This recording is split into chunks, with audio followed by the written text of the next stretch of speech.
السلام علیکم، کیسے ہیں آپ سب؟ آج لائی ہوں چھوٹے سے موضوع پر ہماری زندگی کیسی ہوتی ہے۔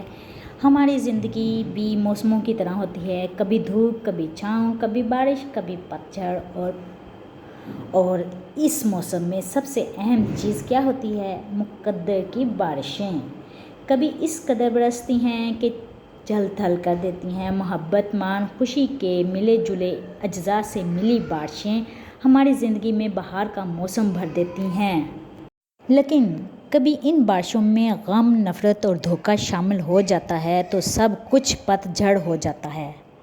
لیکن یہ تو حقیقت ہے نا کہ موسم دائمی نہیں ہوتے۔ پت جھڑ کی بارشوں کے اثر ختم کرنے کے لیے بہار کی بارشوں کو آنا ہی ہوتا ہے، اور بہت خوش نصیب لوگ ہوتے ہیں جو مقدر کی بارشوں بلکہ ہر قسم کی بارش ایک دوسرے کے ساتھ شیئر کرتے ہیں۔ تو دعاؤں میں یاد رکھیے گا، پوسٹ کو شیئر کیجیے گا۔ اللہ حافظ۔